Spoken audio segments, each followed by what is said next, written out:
2019, pakinggan niya, 1 minute lang kasi babalik na ako doon. Ito yung isang annex doon sa petition na yon. Yung petitioners na nag-file, mga taga-Kabataan Party List, noong 2019, hindi nila maantay yung sa COMELEC dahil ang tagal, final nila sa Supreme Court na huwag kaming releasean ng proclamation noong 2020. Kasi daw, kung anong binanggit nila doon sa kaso noong 2019, binanggit nila sa Supreme Court. Anong ginawa ng Supreme Court? Pagka-petition ng mga same petitioners, ayan, picture nyo, dinismiss sila dito. Based na wala daw pasihan yung mga pinagsasabi nila. Kaya after noon, noong 2020 na dinismiss sila dito, hindi na uli sa issue na yun.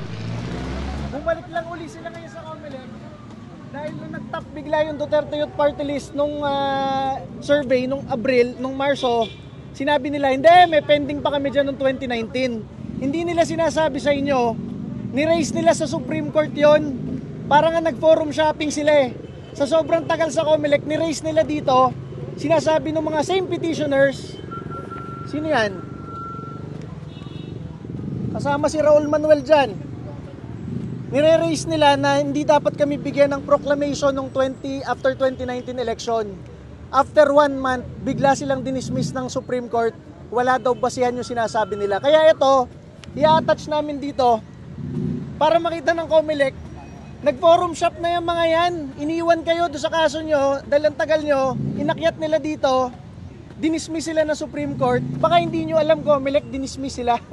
So makita sana ng COMELEC to, kung yun ang basihan nila, yung same petition nitong mga to, para i-hold ngayon yung aming proclamation, yun rin yung pinang-hold sana nila dito sa Supreme Court, kaya lang ginanon sila. So i-attach namin to, kailangan ko lang bumalik doon kasi filing na. Ha?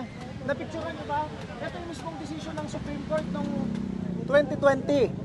Same petitioners, same issues. Oh. So i-attach namin to para makita ng COMELEC.